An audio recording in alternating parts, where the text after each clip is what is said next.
बस मैं यही कहना चाहती हूँ कि इससे बिहार का विकास हो रहा है क्या?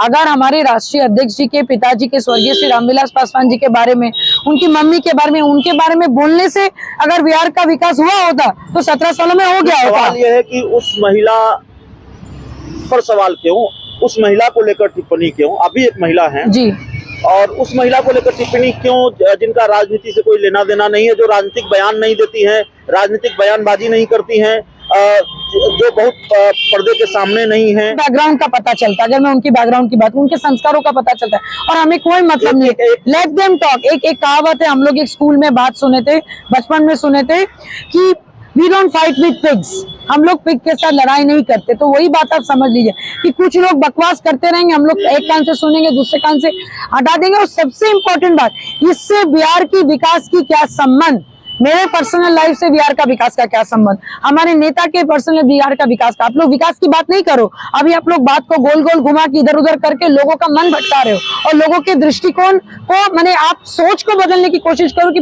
लेकिन अभी कोई फालतू बात सुनेगा। नमस्कार, आप देख रहे हैं धा न्यूज और मैं हूं अभिषेक मिश्रा। कल एक वीडियो हमने बनाया और ये बनाया इसलिए, कोई बड़ी खबर नहीं थी, लेकिन एक वीडियो हमने बनाया इसलिए कि एक परंपरा, एक रवायत जो 2-4 दिनों से शुरू हुई है। हालांकि ये रवायत पुरानी है, ऐसा नहीं है कि पहली बार किसी नेता ने किसी के खिलाफ अमर्यादित भाषा का इस्तेमाल किया हो, लेकिन लगातार ये हो रहा है बिहार की राजनीति में और उन दलों की तरफ से हो रहा है जो दल बिहार के प्रमुख राजनीतिक दल हैं, जिनकी तरफ से आदर्शवाद और समाजवाद की बात कही जाती है। जेडीयू के नेता की तरफ से ये शुरुआत हुई। जेडीयू के नेता ने लोक जनशक्ति पार्टी रामविलास के राष्ट्रीय अध्यक्ष चिराग पासवान पर टिप्पणी की। उनकी मां, जिनका राजनीति से कोई लेना देना नहीं है, उस पर टिप्पणी की। बेहद आपत्तिजनक था और इस पर जो पलटवार सामने आया चिराग पासवान की पार्टी की प्रवक्ताओं की तरफ से, वो भी बेहद आपत्तिजनक था। उन्होंने नीतीश कुमार, ललन सिंह पर टिप्पणी की, नीतीश कुमार के पुत्र पर टिप्पणी की, ये भी ठीक नहीं था और दोनों पर हमने आपत्ति जताई। उसके बाद एक और नेता हैं राजकुमार पासवान, युवा बिहार सेना है और उसके नेता हैं चिराग पासवान पर अक्सर मुखर होते हैं। उन्होंने भी अब इसकी शुरुआत की। उनको भी इस बात में बड़ी दिलचस्पी हो गई है, रामविलास पासवान ने कितनी शादियां की हैं। अब पता नहीं ये दिलचस्पी क्यों है, लड़ाई चिराग पासवान से है और जानना यह है कि रामविलास पासवान ने कितनी शादियां की हैं। तो दोनों तरफ से, ऐसा नहीं है एक तरफ से नहीं, दोनों तरफ से ये हमले हो रहे हैं। हमारे साथ लोक जनशक्ति पार्टी रामविलास की प्रवक्ता देवजानी मित्रा हैं जी। कैसी परंपरा है, आपकी पार्टी भी, चिराग पासवान भी एक ऐसे लीडर के तौर पर जाने जाते हैं, कई वर्षों से जान रहा हूँ, बहुत ज़्यादा नहीं है, मेरी पत्रकारिता का अनुभव भी बहुत लंबा नहीं है, 15-16 साल से पत्रकारिता कर रहा हूँ और कुछ 2-4 वर्षों से चिराग पासवान को जानता हूँ। उनकी राजनीति को देखता समझता रहा हूँ, उनको कवर करता रहा हूँ। एक बार भी ऐसा मौका नहीं आया चिराग पासवान विचलित हुए हों किसी बयान को लेकर या अमर्यादित टिप्पणी किसी पर उन्होंने की हो। आपकी पार्टी के प्रवक्ता भी कर रहे हैं और आपकी पार्टी के नेता पर कर रहे हैं दूसरी पार्टी के नेता। अभी राजकुमार पासवान ने खड़े हो गए, राजीव रंजन पटेल जेडीयू की तरफ से खड़े हो गए और पत्रकारिता भी बड़ी कमाल की हो रही है जो इन चीजों को कवर कर रहे हैं। मैं आपसे ये सवाल इसलिए पूछ रहा हूँ देवजानी जी, क्योंकि आप सिर्फ राजनीतिज्ञ नहीं हैं, समाज सेवा में भी आपकी रुचि है, इन चीजों में भी आपकी दिलचस्पी है। तो पत्रकार भी बड़े कमाल के हैं, एक तरफ उनको गाली दिलवाइए वहां जाकर और फिर दूसरी तरफ लाकर माइक रख दीजिए और यहाँ से उनको गाली दिलवाइए। ये क्या चल रहा है? देखिए, मुझे ऐसा लग रहा है जो चैनल इस टाइप के कवरेज दे रहे हैं वो अपने टीआरपी के लिए कर रहे हैं, उनको कोई मतलब नहीं है किसी के पर्सनल लाइफ से।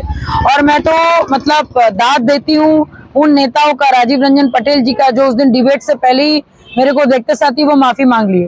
और दूसरी बार अभी जो इंजीनियर राजकुमार पासवान जी, अपने आप को वो युवा नेता बोलते हैं और साथ में अपने नाम के आगे वो इंजीनियर लगाते हैं, तो पढ़े लिखे युवा अगर इस टाइप की बातें करेंगे तो सोचिए आपको देख के कितने लोग इंस्पायर होंगे। और मेरे कहने का बात ये भी है कि आप अपना नैरेटिव को क्यों बार बार बदल रहे हैं? आप लोग का विकास के ऊपर बात क्यों नहीं होता है? जब आपके पास कुछ काम नाम नहीं होता, आप लोग पर्सनल टिप्पणी करते हैं, उससे हम लोग को कोई फर्क नहीं पड़ता। मैं फिर आपको बता रही हूँ कि चाहे वो राजीव रंजन पटेल जी हो, अभी आपके इंजीनियर राजकुमार पासवान जी हो, या और भी कोई आने वाले लिस्ट में जो भी नेताएं आने, मैं उनको सीधा बोलूंगी भैया आप लोग जो भी बोल रहे हैं हम लोग एक कान से सुन के दूसरे कान से निकाल दे रहे हैं। लेकिन बस मैं यही कहना चाहती हूँ कि इससे बिहार का विकास हो रहा है क्या?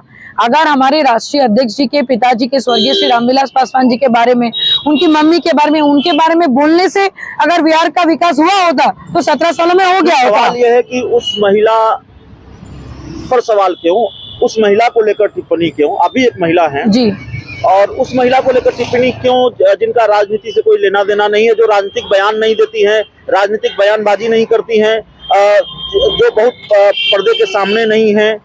मैं आपको बता रही हूँ, देखिए बहुत सिंपल बात है, लोगों का हमेशा इजी टारगेट होता है सॉफ्ट पीपल, और उनकी माँ क्या कहते हैं एक ऐसे नेता के पत्नी है और थे, और साथ में क्या कहते हैं आपके एक ऐसे बेटे के माँ भी हैं जो बहुत बड़े आपके लीडर थे, और उनके बेटा भी अभी यूथ आइकॉन बिहार का बन गए। तो इसको कहते हैं अंडर द बेली हिट करना। तो इस पे मैं एक ही बात बोलना चाहती हूँ कि हम लोग कोई जातिवाद, हम लोग कोई पर्सनली टिप्पणी पे कुछ बोलना भी इसलिए नहीं चाहते क्योंकि ये होता है कि आप एक स्पैम को आप बढ़ावा दे रहे हैं। आप जब कोई स्पैम को आप जब मेल में खोलोगे तो वायरस फैल जाता है, तो हमें उस वायरस को फैलाना नहीं है। हम लोग को बस कितनी घटिया राजनीति हो रही है और कितनी घटिया पत्रकारिता हो रही है, इसका उदाहरण मैं देता हूं आपको।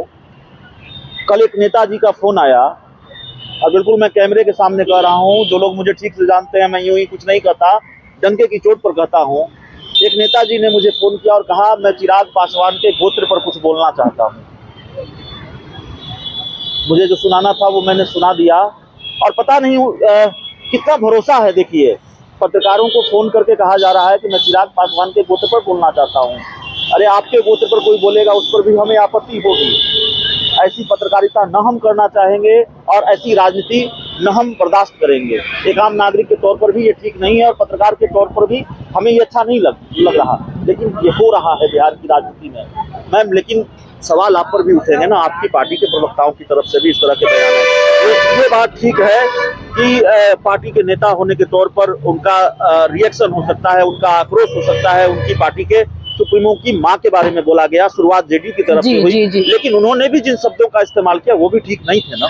जी देखिए, कभी कभी क्या होता है ना कि आप दूसरों के वर्ड पे कंट्रोल नहीं पा सकते, आप अपने वर्ड पे कंट्रोल पा सकते हो।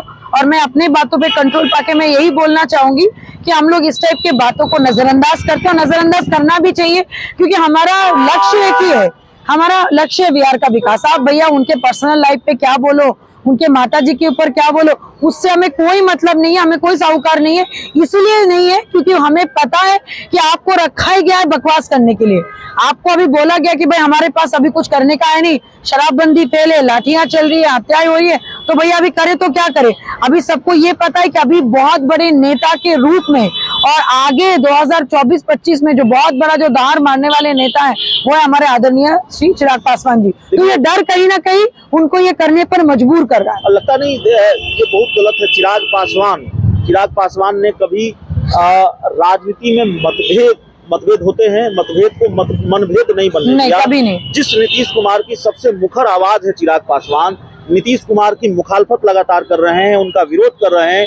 एक भी मौका चिराग पासवान नीतीश कुमार पर हमले का नहीं छोड़ते, लेकिन इसमें कभी भी उन्होंने मर्यादित टिप्पणी नहीं की। बिल्कुल तो पांव छूकर आशीर्वाद दिया है। और जेडीयू के कई नेताओं के इतना मतभेद होने के बावजूद भी, इतना विरोध होने के बावजूद भी जेडीयू के कई नेताओं के निजी कार्यक्रमों में शरीक हुए हैं। जेडीयू के नेता कार्यकर्ता उनसे मिलते रहे, ये बात मुझे मालूम है। कहीं ना कहीं जो दो नेता अभी ऐसे राजीव रंजन पटेल बोल लीजिए, इंजीनियर राजकुमार पासवान जी युवा नेता बोलते हैं, ये अपने ही बात करके अपने ही बातों में फंसने वाले हैं। रीजन मैं बहुत सिंपल बता देती हूँ, इनसे उनका बैकग्राउंड का पता चलता है। अगर मैं उनकी बैकग्राउंड की बात, उनके संस्कारों का पता चलता है, और हमें कोई मतलब नहीं है। Let them talk. एक कहावत है, हम लोग एक स्कूल में बात सुने थे, बचपन में सुने थे कि we don't fight with pigs, हम लोग पिग के साथ लड़ाई नहीं करते। तो वही बात आप समझ लीजिए कि कुछ लोग बकवास करते रहेंगे, हम लोग एक कान से सुनेंगे, दूसरे कान से हटा देंगे। और सबसे इम्पोर्टेंट बात, इससे बिहार की विकास की क्या संबंध,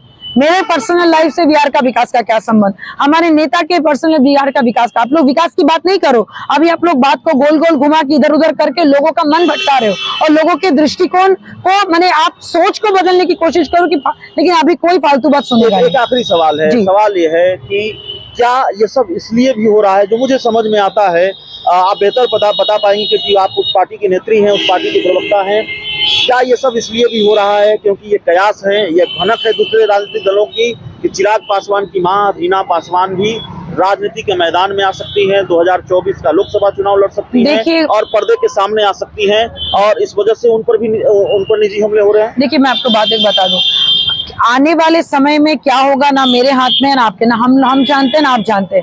मैं बस इतना ही करूंगी, अभी जो बातें क्या कही जा रही है वो ये लोग अपने बौखलाहट में कर, क्योंकि इनके पास कोई मुद्दा ही नहीं है, क्योंकि ये लोग अपने मुद्दों से इतने परेशान है, जनता को जवाब तो दे ही नहीं पा रहे, तो और उनको डर इस बात का है कि आगे 2025 में जैसे नीतीश कुमार जी ने घोषणा की है कि सीएम के किरदार पे वो तेजस्वी यादव को ये करेंगे, लेके आएंगे, तो भाई हमारे पास भी एक युवा नेता हैं जो पूरे बिहार वासी उनको चाहते हुए चिराग पासवान जी, तो कहीं ना कहीं ये जानबूझ के ये चीजें बोल के भटका, मैंने एक होता ना कि भटकाने की कोशिश की जाए और कोई बात नहीं है, अदरवाइज वी डोंट केयर। आपका मुंह है, आप गंद बोलने के लिए आए तो गंद बोलिए, बात खत्म। ठीक है, चलिए हमारे साथ लोक जनशक्ति पार्टी रामविलास की प्रवक्ता देवजानी मिश्रा थी और एक जो परंपरा से चल पड़ी है, जो लगातार चीजें देखने को मिल रही है और दोनों तरफ से तीनों तरफ से ये हो रहा है, कोई एक पार्टी जिम्मेवार नहीं है, कोई एक नेता जिम्मेवार नहीं है, हर तरफ से ये हुआ है, लेकिन ये ठीक नहीं है, ये बिल्कुल गलत है कि किसी पर निजी हमले हों और जिस स्तर के निजी हमले हो रहे हैं वो तो कतई स्वीकार नहीं हो सकते। इस पूरी रिपोर्ट में, इस पूरी चर्चा में, डिबेट माफ कीजिएगा, इंटरव्यू में इतना ही। बहुत बहुत धन्यवाद।